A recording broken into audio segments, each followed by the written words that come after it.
Despite all of the various Porsche 911 permutations running around, and there are a lot of them, the base model 2025 Porsche 911 Carrera, codename 992.2, is all the Porsche you're likely to need.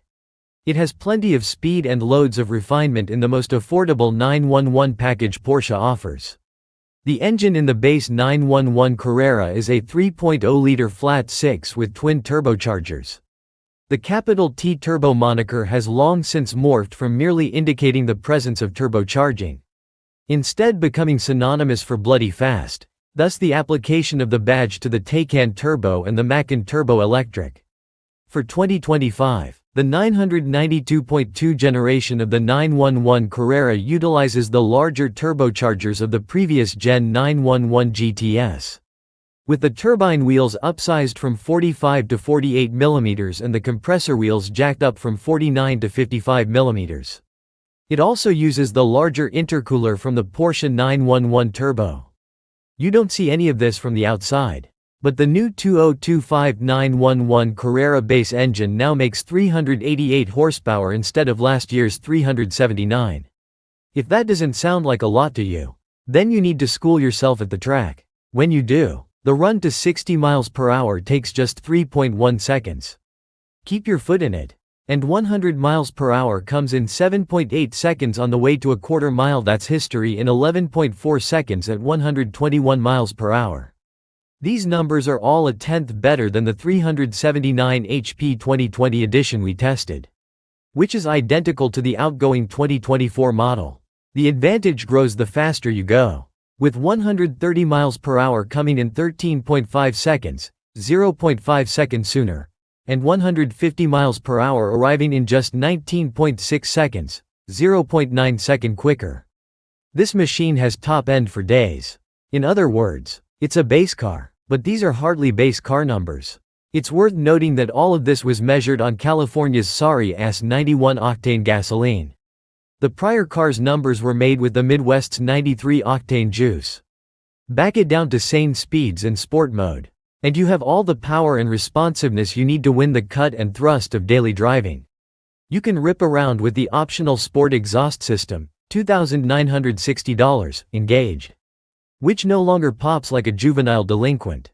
Likewise, you can dial up normal mode and fade into the background, doing a credible job of, me, especially if your car is painted slate gray neo, as ours was. This is all due to the masterful performance of Porsche's 8-speed dual-clutch transmission, which is the only choice in the base 911.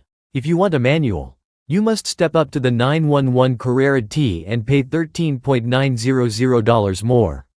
Fuel economy isn't necessarily a huge purchase consideration, but it's impressive nonetheless. This year it is up by 1 mpg, rising from 20 mpg combined, 18 city, 24 highway, to 21 mpg, 18 city, 25 highway, despite the extra power. The old car did far better than that in our 75 mph highway test, however, netting an amazing 33 mpg. By all rights, this car should do even better when we get the chance to rerun that test, even if it hits the same 33 mpg figure as before. The extended range 22.1-gallon fuel tank, $230, could enable an insane highway range of 720 miles. The steering, of course, is perfection. No matter the mode, you get stellar responsiveness and oodles of feedback, straight from the road to your fingertips. This car turns in with a directness that is virtually unmatched. And recent changes to the damper programming have removed the last bit of patter from the front end. The car no longer seems to skim the surface, instead digging in and carving a fractionally neater line. The result can be seen on the skid pad, where grip has edged up from 1.08 to 1.09 Gs. Not a big change, but this is otherworldly territory for a base car. Overall ride comfort is also calmed a bit. The same damper tweaks that improved the steering also help the ride. The change helps equalize the difference between rebound and compression, which means the two don't fight each other as much. As a result, it flattens out the response to bumps without actually changing the overall softness or firmness of the suspension. This is most noticeable over broken concrete surfaces, which seem to have less of a deleterious effect on the smoothness of the ride. This is especially surprising because our test car wore the optional 20 and 21-inch wheel setup, $3,820, with reduced sidewall depth versus the standard 19s and 20s. Of course, our test car's adaptive 18-way sport seats also help the comfort quotient. That's not to say they're strictly necessary. Because they're not. The standard seats are some of the best going. Still, it is nice to be able to tweak them just so and save your preferences with the memory setting. Although the privilege costs $3,830 for the 18-way jobs. Maybe we would have appreciated the $2,320 14-way seats just as much. But the biggest change to the 911 seating package has to be the status of the flip-up rear seat. For the first time in a base Carrera, it's a no-cost option. Our sample was equipped with said option. So we'll still have to imagine what no seat would be like. But at least you now have the choice between a 2+2 or a mere 2-seater. Those seats were trimmed with two-tone leather that are less bland than the standard black interior. The slate gray chalk treatment was a $4,960 option. But it really breathed life into an otherwise stark environment. There's still a lot of piano black around the shifter.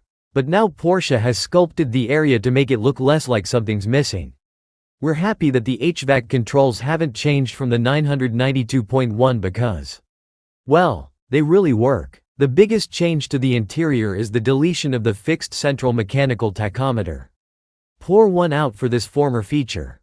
As the newest Carrera instead has a 12.6-inch curved screen with all relevant gauges depicted digitally. Yes. One of your choices is a central tach surrounded by gauges as before. But you can just as easily wipe this away and replace it with navigation or one of several customizable gauge displays. On balance, we guess it works out fine because you can end up with the same sort of information if you wish. But we can't help but roll our eyes at the general digitization of the display.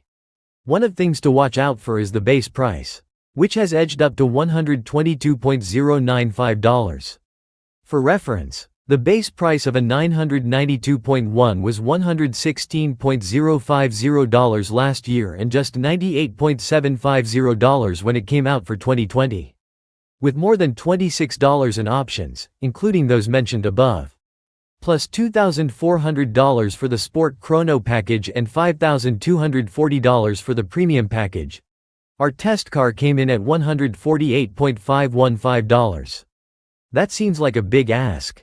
But on the other hand, the 2025 Porsche 911 Carrera punches well above its weight.